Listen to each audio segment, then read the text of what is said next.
اعوذ باللہ من الشیطان الرجیم، بسم اللہ الرحمن الرحیم۔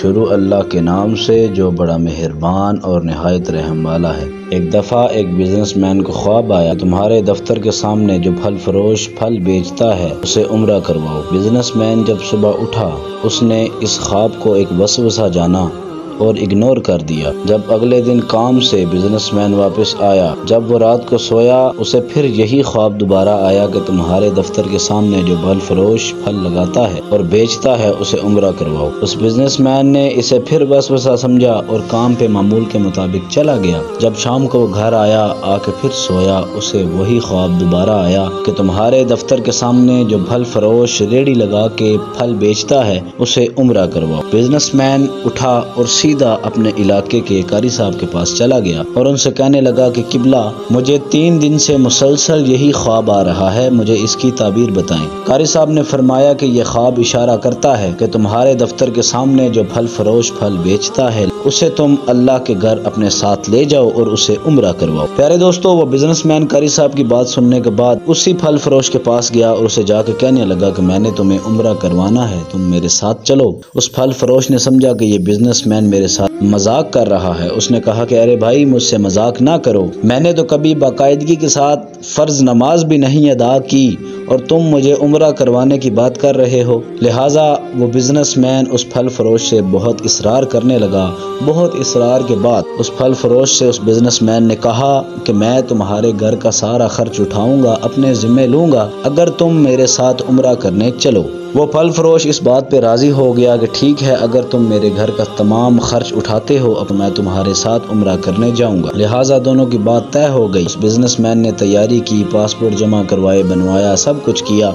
وہ دونوں عمرہ پہ چلے گئے۔ پیارے دوستو، عمرہ پہ جانے کے بعد انہوں نے صفا مروہ کی سعی کی، کعبے کا طواف کیا، مسجد نبوی کی، آقا علیہ الصلوۃ والسلام کے روضے کی زیارت کی۔ جب وہ واپس آنے لگا، واپس آتے وقت اس پھل فروش نے بزنس مین سے کہا کہ یہ تو تم ایک وسیلہ بنے ہو، مجھے عمرہ کروایا ہے، شاید دوبارہ زندگی میں میرا یہاں پہ آنا نصیب مجھے نہ ہو، تو مجھے جاتے وقت آخری 2 نفل ادا کر لینے دو۔ اس بزنس مین نے کہا ٹھیک ہے، تم 2 نفل ادا کر سکتے ہو۔ جیسے ہی وہ پھل فروش نفل ادا کرنے لگا، اس نے نماز باندھی، نیت کی، اللہ اکبر کہا۔ اللہ اکبر کہنے کے بعد اس کے بعد جیسے ہی اس نے دوسرا سجدہ کیا، اس کا سجدہ طویل ہوتا گیا۔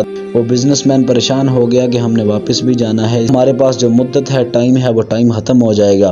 وہ بزنس مین اس پھل فروش کے پاس گیا، وہ سجدے سے سر نہیں تھا اٹھا رہا۔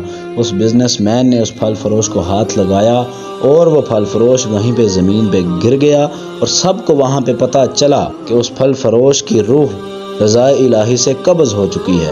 اللہ تبارک و تعالیٰ نے اس پھل فروش کو سجدے کی حالت میں خانہ کعبہ کے سامنے موت عطا فرما دی۔ وہ بزنس مین بہت حیران ہوا کہ جس کا مجھے خواب آیا اسے عمرہ کرواؤ، اور جو مجھے کہتا تھا کہ میں نے تو کبھی باقاعدگی کے ساتھ فرض نماز بھی نہیں ادا کی، پھر اللہ تبارک و تعالیٰ نے اتنی پیاری موت اسے کیسے عطا کر دی۔ وہ بزنس مین اسے دفنا کے جنت البقیع کے اندر واپس گھر آیا۔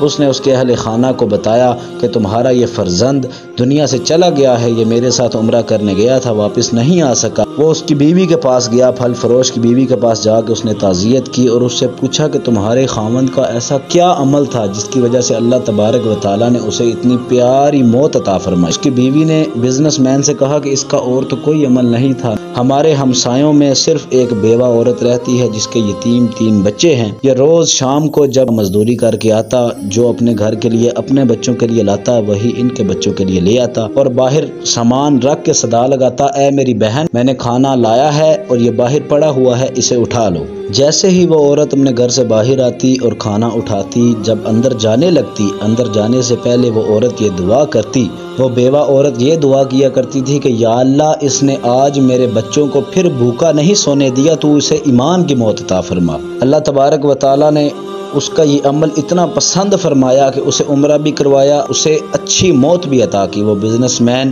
اس نے اس کے گھر کا تمام ساری زندگی کا خرچہ اپنے ذمہ لے لیا اور اللہ تبارک و تعالیٰ سے دعا کرنے لگا کہ یا اللہ، مجھے بھی غرباء کی مدد کرنے کی توفیق عطا فرما۔ پیارے دوستو، غرباء، ہمسایوں کی، پڑوسیوں کی، اہل محلہ کی، اہل علاقہ کی جتنی ہو سکے مدد کرنی چاہیے۔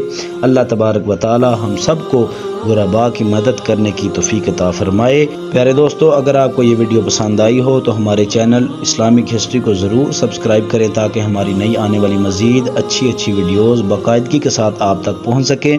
اپنا خیال رکھیے گا۔ اللہ حافظ۔